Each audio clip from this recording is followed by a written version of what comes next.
Telugu Desam party అయితే ready అయిపోతుంది. ఏడాదిన్నర పాలన తర్వాత నియోజకవర్గంలో ఎమ్మెల్యేలకు వాళ్ళ పనితీరు ఆధారంగా ప్రోగ్రెస్ రిపోర్ట్లు ఇవ్వడానికి, అందులో A+, B గ్రేడ్లు ఇవ్వడానికి, ఇంకా C గ్రేడ్ కూడా ఉంటుందేమో తెలియదు. A+, A, B గ్రేడ్లు అయితే ఉంటాయని చెప్తున్నారు. పలు అంశాల ఆధారంగా, దాదాపు ఒక 5 రకాల అంశాల ఆధారంగా వాళ్ళ మార్కులు అయితే నిర్ణయిస్తారనే దాని మీద ప్రత్యేకంగా ఒక వీడియో చేశాను. అయితే ఇప్పుడు దీన్ని జనసేన కూడా ఫాలో అవుతుందా లేదా? ఎందుకంటే వాళ్ళ పార్టీ వాళ్ళకి ఇచ్చుకుంటారు. కూటమిలో అందరికీ అయితే ఎవరు బీజేపీ ఎమ్మెల్యేలకి, జనసేన ఎమ్మెల్యేలకి ఇస్తారని చెప్పట్లేదు, వాళ్ళ వరకు అంతే, టీడీపీ ఎమ్మెల్యేల వరకే. అయితే ఇప్పుడు ఈ పని ఎవరు చేయాలి? పార్టీ అధినేతగా పవన్ కళ్యాణ్ గారు చేయాలి. పవన్ కళ్యాణ్ ఇప్పుడు ఈ పని చేస్తారా? ఎందుకంటే ఆయనతో కలిపి 21 మంది, ఆయన కాకుండా 20 మంది ఎమ్మెల్యేలు, గట్టిగానే ఉంది సంఖ్య, డబుల్ డిజిట్టే వైసీపీతో పోలిస్తే.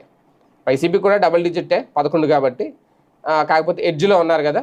కాకపోతే ఇప్పుడు 21 కాబట్టి, ఇక్కడ 20 కాబట్టి ఫుల్గా డబుల్ డిజిట్ ఫిల్ అయింది కాబట్టి అక్కడ 2 వరుసలు 10+.